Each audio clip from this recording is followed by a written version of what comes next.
In other global news, the United States is set to launch a new phase of Venezuela-related military operations in the coming days. As per a report by Reuters, the strategy is part of Trump administration's escalated pressure on Venezuela's Nicolas Maduro government. Now, the report, which cited the top US officials, did not establish the exact timing or scope of the new operations or whether US President Donald Trump had made a final decision to act. Although it comes in the wake of increased US military presence in the Caribbean and rumors of a looming action amid airstrikes on suspected Venezuelan drug boats.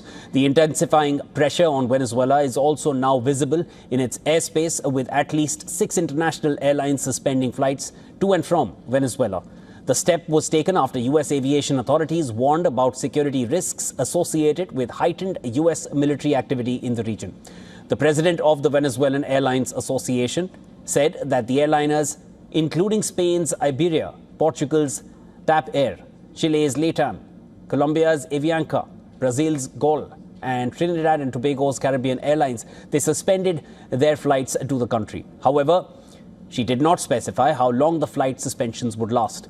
The U.S. Federal Aviation Administration on Friday had urged civilian aircraft in Venezuelan airspace to exercise caution due to the worsening security situation and stated that threats could pose a potential risk to aircraft at all altitudes, including during overflight, arrival and departure, or to airports and aircraft on the ground. In the meantime, the United States is set to formally designate Venezuela's Cartel de los Sols as a foreign terrorist organization. The Washington says that the move is aimed at choking off funding to what it calls a narco-terrorist network led by President Nicolas Maduro and senior figures in his government. The step, taken under Section 219 of the U.S. Immigration and Nationality Act, will make it a crime to provide material support to the group once the designation is published in the Federal Register. U.S. officials say the label also opens the door to a wider range of tools against Cartel de los Sols, including financial sanctions and potential military or law enforcement operations targeting its assets.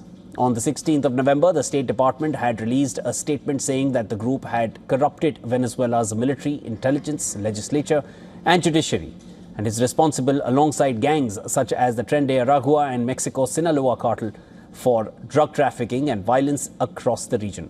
In August, Trump's administration doubled a reward for information leading to Maduro's arrest to $50 million and said that it will continue to use all available tools to counter what it calls Venezuela's illegitimate regime, even as Trump has left open the possibility of talks with the Venezuelan president.